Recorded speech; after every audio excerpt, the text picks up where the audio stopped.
오늘 본문은 골로새서 본론의 마지막 부분입니다. 본문 이후는 인사말로 구성되어 있죠. 한번 읽어보시면 될 겁니다. 먼저 골로새서 전체를 간략하게 정리하고 그런 다음에 오늘 본문을 자세히 살펴보도록 하겠습니다. 골로새 교회는 바울이 직접 개척한 교회는 아닙니다. 사도행전 19장에 바울이 에베소 두란노 서원에서 거의 한 3년 정도 복음을 전하면서 선교를 합니다. 그때 에바브라라는 사람이 골로새 출신입니다. 에바브라가 와서 복음을 듣고 회심을 합니다. 그리고 바울에게서 신앙의 훈련을 받고 목회 훈련까지 받았겠죠. 그는 골로새에 가서 복음을 전하면서 골로새 교회를 세우게 됩니다. 골로새서 4장 12절과 13절에 보면 골로새 이웃에 있는 라오디게아에도 가서 복음을 전하고 히에라볼리에도 가서 복음을 전해서 교회들을 세웠을 걸로 그렇게 추정해 볼 수가 있습니다. 바울은 로마 감옥에서 골로새서를 쓰게 됩니다. 그래서 우리는 골로새서를 옥중서신 이렇게 말합니다. 골로새서를 쓴 목적은 무엇일까요? 골로새 교회 안에 이단이 침투해 들어왔습니다. 그래서 바울은 이단을 경계하고 그리고 예수 그리스도, 진리이신 예수 그리스도를 바로 전하고 그리고 골로새 교회를 든든히 세우기 위해서 골로새서를 쓰게 된 겁니다. 골로새서는 크게 두 부분으로 나눌 수 있습니다. 1장과 2장은 진리, 3장과 4장은 실천 이렇게 표현할 수 있겠습니다. 1장, 바울은 진리이신 예수 그리스도를 전합니다. 예수 그리스도는 어떤 분이실까요? 예수님은 구세주이시고 하나님이시며 주권자이십니다. 2장에서는 비진리인 이단을 설명하고 있습니다. 이단의 유형 4가지를 말씀하고 있죠. 자, 이단의 유형 2세기 초에 아주 왕성하게 활동을 했던 영지주의가 있습니다. 그 다음에 1세기 때부터 기독교를 많이 힘들게 했던 율법주의가 있고 그리고 기독교 역사 가운데 계속 신비주의, 금욕주의 이렇게 4가지 유형이 있습니다. 자, 오늘 이제 후반부 3장과 4장을 보시면 그리스도인으로서 우리가 어떻게 살아야 되느냐 6가지 측면에서 교훈을 주고 있습니다. 3장 1절부터 4절 첫째, 나와 그리스도와의 관계에서 주시는 말씀입니다. 위의 것을 찾으라. 그 위에 계신 예수 그리스도, 그분은 우리의 생명이십니다. 부활하셨죠? 하나님 보좌 우편에서 지금도 우리를 위해서 중보하시죠. 그리고 영광 가운데 다시 재림하셔서 우리를 천국으로 인도하시고 천국에서 영생을 누리도록 해 주시는 줄 믿습니다. 둘째, 3장 5절부터 11절 나와 내 자신과의 관계에서 주시는 말씀입니다. 새 사람의 옷을 입으라는 겁니다. 여러분, 그러면 육체의 욕망을 먼저 죽여야 되고요. 그리고 옛사람의 행위도 벗어버리고 그리고 하나님이 창조하신 새 사람을 옷 입고 예수 그리스도의 형상에 이르도록 날마다 우리가 성화의 삶을 살아야 하는 줄 믿습니다. 셋째, 3장 12절부터 17절 교회 공동체와의 관계에서 주시는 말씀입니다. 예수 믿고 구원받은 우리들 한 몸 공동체로 불러주셨습니다. 한 몸 공동체를 이루라 말씀하고 있습니다. 우리가 모여서 한 몸 공동체를 이루어야 됩니다. 어떤 공동체일까요? 사랑의 공동체, 평강의 공동체, 그리고 말씀의 공동체입니다. 그 다음에 넷째, 3장 18절부터 21절 나와 가정 공동체와의 관계에서 주시는 말씀입니다. 가정 공동체를 이루라는 말씀이죠. 교회보다도 하나님은 구약 가정을 먼저 만드셨습니다. 어떤 가정이 되어야 할까요? 부부 중심의 가정, 그리고 하나님을 잘 섬기는 경건한 가정, 그리고 행복한 가정을 이루어야 하는 줄 믿습니다. 이제 다섯째, 3장 22절부터 4장 1절입니다. 지난 시간에 말씀을 드렸죠. 나와 일터와의 관계에서 주시는 말씀입니다. 죽게 하듯 하라. 그렇게 바울은 우리에게 권면하고 있습니다. 어디에서요? 일터, 직장, 사업장에서 죽게 하듯 해야 됩니다. 육체의 상전이 있을 수 있겠죠. 혹은 육체의 상전이 될 수도 있을 겁니다. 그러나 우리가 기억합시다. 하늘의 상전이 있다. 하늘의 상전을 우리가 두려워할 줄 알아야 되는 겁니다. 그래서 한편으로는 순종과 성실, 또 한편으로는 의와 공평, 정의와 공평, 이러한 것들을 행하며 살아야 하는 줄 믿습니다. 이제 오늘 본문입니다. 여섯째, 4장 2절부터 6절까지입니다. 오늘 설교 제목을 보세요.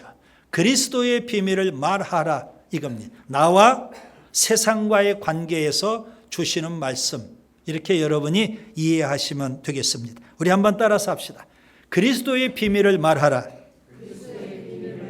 여기 그리스도의 비밀은 복음을 가리키는 겁니다. 세상에 나아가서 세상 사람들에게 복음을 담대하게 말할 수 있어야 한다는 거죠. 자, 그러면 먼저 그리스도인과 세상과의 관계에 대해서 잠시 살펴볼 필요가 있겠습니다.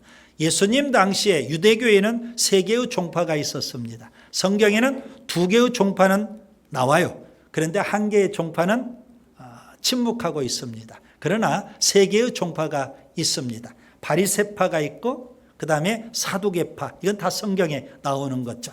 그런데 또 하나의 종파가 있습니다. 에세네파입니다. 그 에세네파는 쿰랑 공동체, 광야 동굴에서 그렇게 생활했던 공동체입니다. 바리새파는 세상과 분리된 삶을 추구했습니다. 에세네파는 세상과 격리된 그런 삶을 추구했습니다. 사두개파는요, 세상과 타협하는 삶을 추구했던 겁니다. 세상과 분리될 거냐? 세상과 격리될 거냐?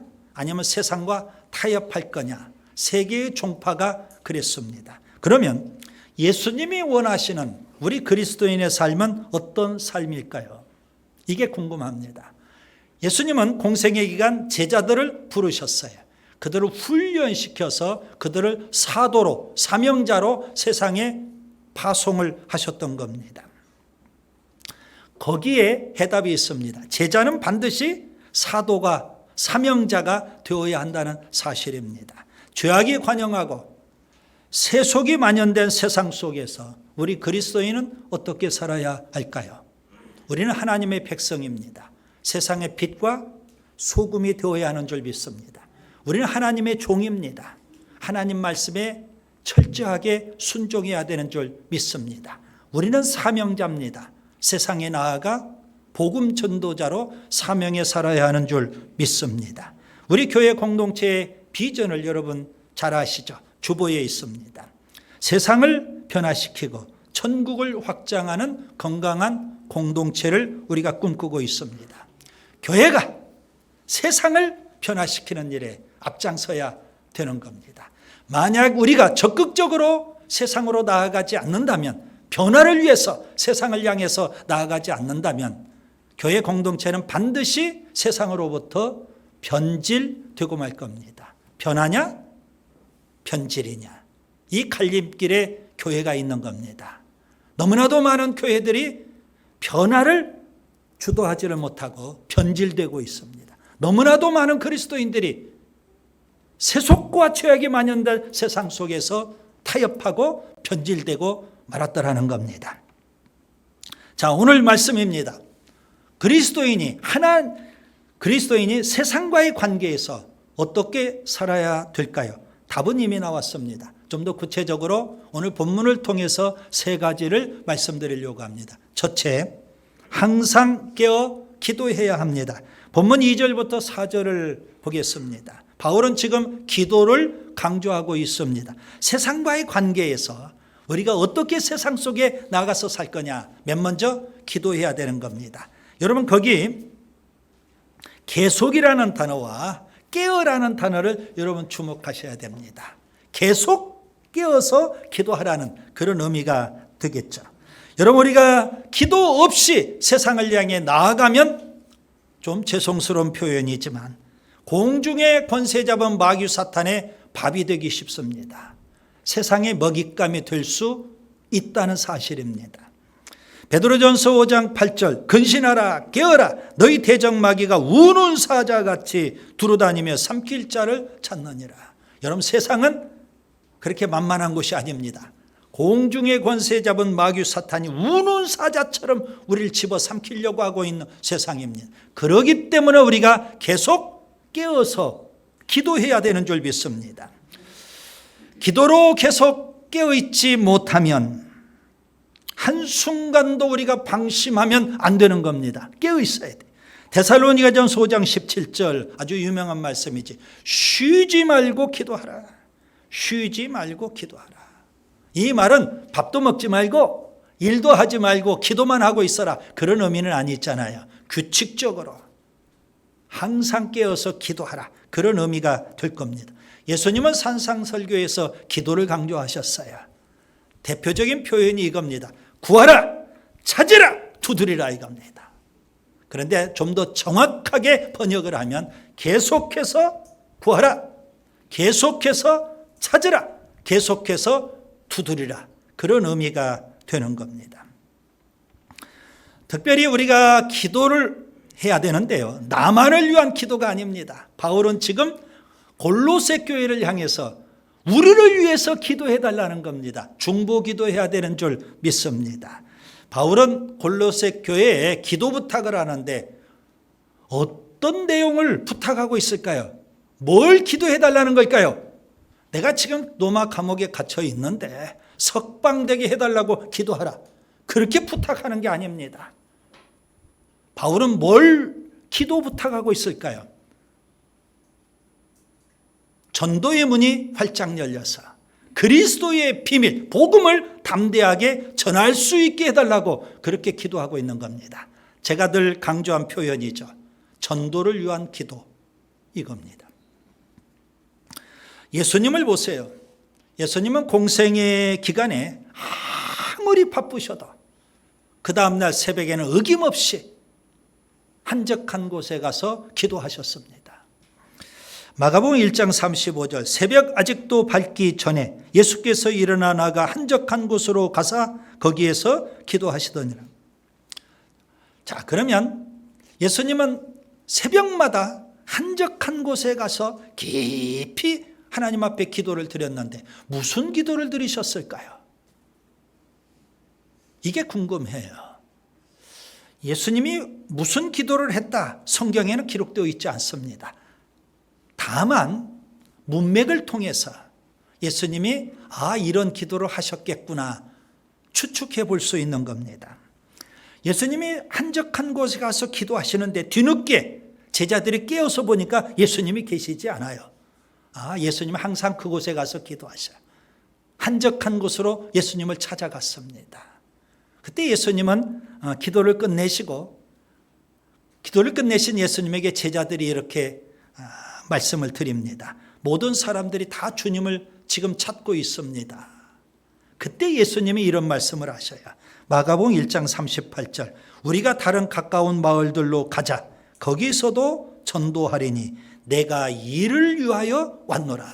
예수님의 사명은 뭘까요? 전도였습니다. 그 사명을 위해서 사명 감당을 위해서 새벽마다 한적한 곳에 가서 기도하신 겁니다. 오늘 또 내가 만날 영혼들 주님은 다 아시겠죠. 그 영혼들의 이름을 불러가면서 주님은 기도하신 겁니다. 전도를 위한 기도입니다. 마태복음 10장 예수님은 제자들을 둘씩 훈련시키시고 실습을 겸해서 그들을 파송하십니다. 둘씩 전도 현장으로 보내셨던 겁니다.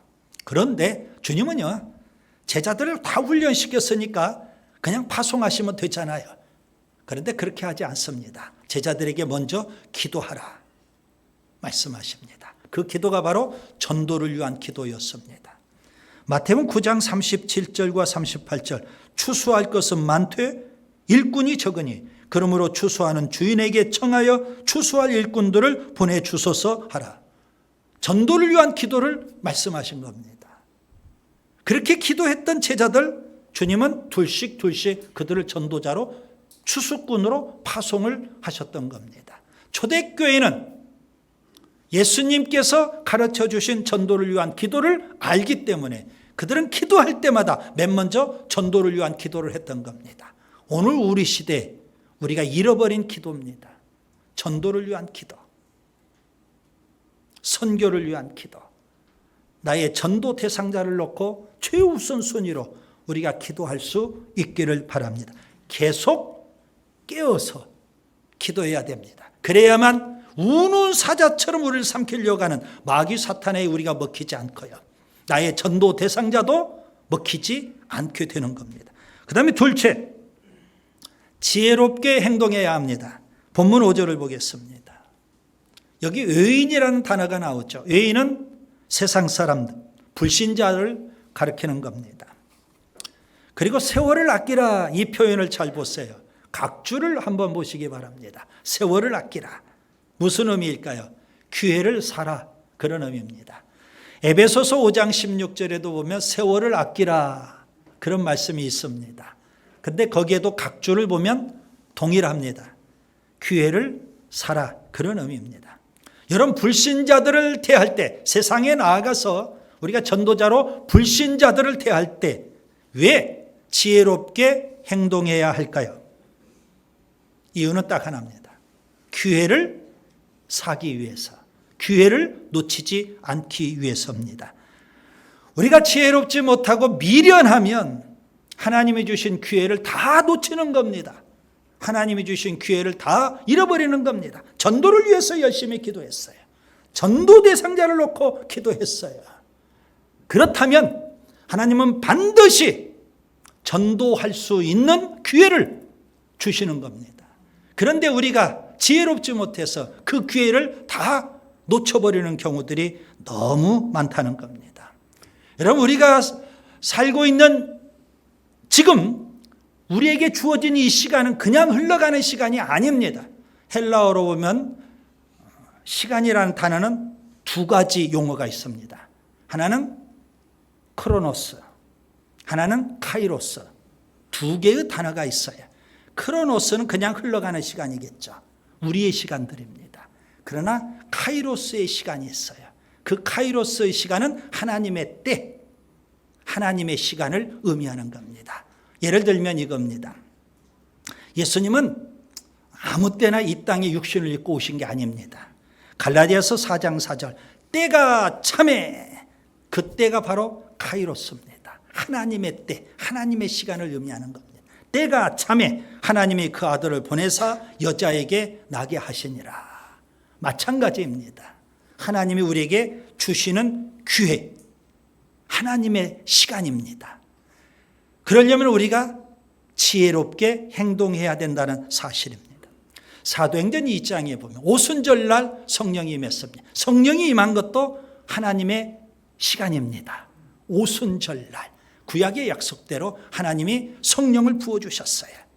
그래서 교회가 세워졌죠. 예루살렘 교회. 하나님이 그곳에 부흥을 주셨습니다. 엄청난 부흥의 역사가 일어납니다. 그 반대급부가 또 있습니다. 부흥의 반대급부는 뭘까요? 유대교로부터 엄청난 핍박과 박해를 받습니다. 마귀 사탄이 싫어하니까 유대교를 동원해서 엄청나게 핍박을 하고 박해를 합니다. 베드로와 요한이 감옥에 갇히기도 하고 스데반이 돌에 맞아 순교하기도 하고 사울 회심하기 전에 바울이 작심을 하고 예루살렘 교회 성도들을 감옥에 가둡니다.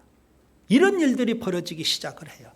그래서 핍박과 박해를 피해서 예루살렘 교회 성도들이 다 뿔뿔이 흩어집니다. 그 중에 전도자 빌립이라는 사람이 있습니다. 그가 사마리아에 가서 복음을 전하기 시작합니다. 어느 누구도 사마리아 사람들에게 복음을 전해야 된다 생각지도 못하는 그때입니다. 왜요? 유대인들은 사마리아 사람들을 상종도 안 하거든요. 그런데 그런 핍박 속에 핍박을 피해서 사마리아로 잠입해 들어갔던 전도자 빌립이 사마리아에 가서 복음을 전해요. 하나님께서 역사해 주셔요. 표적과 기적들이 막 나타납니다. 사마리아 성에 엄청난 부흥이 일어나게 됩니다. 여러분, 놀라운 역사들이 나타나요. 그런데 갑자기 하나님께서 전도자 빌립을 광야로 보내십니다. 지금 사마리아 성에는 더 많은 사람들이 하나님 앞에 돌아와서 구원받아야 되는데, 그래서 빌립 집사가 더 열심히 복음을 전해야 되는데 하나님 갑자기 광야로 보내셔요. 여러분, 광야에는 사람이 없는 곳이에요. 사마리아 성에는 사람이 아직도 많아요. 왜 광야로 보내실까요? 그때 마침 에티오피아 여왕 간다게의 국고성을 맡은 내시가 예루살렘에 와서 예배를 드리고 예루살렘에서 가사까지 광야를 거쳐 가는 도중입니다. 정확히 그때 그 시간 그 광야에서 빌립이 그 내시를 만나게 돼요. 그에게 복음을 전해요. 그리고 물세례를 베풀어요. 내시가 예수를 믿고 구원을 받고 복음을 안고 에티오피아로 갑니다. 에티오피아는 기독교 역사상 최초로 기독교 국가가 돼요. 지금도 예수 믿는 사람들이 많이 있어요. 하나님의 때입니다. 어떻게 해야 돼요? 지혜롭게 행동하는 게 중요합니다. 예수님은 12제자를 둘씩 전도자로 파송하실 때 맨 먼저 전도를 위해서 기도하라 말씀을 하셔요. 그리고 이제 제자들을 직접 파송을 하십니다. 그때 예수님이 주신 말씀이 있어요. 마태복음 10장 16절. 보라, 내가 너희를 보냄이 양을 이리 가운데로 보낸 것 같도다.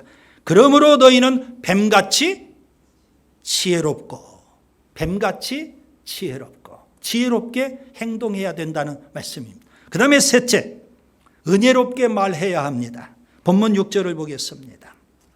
여러분, 세상 사람들, 의인, 불신자와 접촉을 할 때 언어가 정말 중요합니다.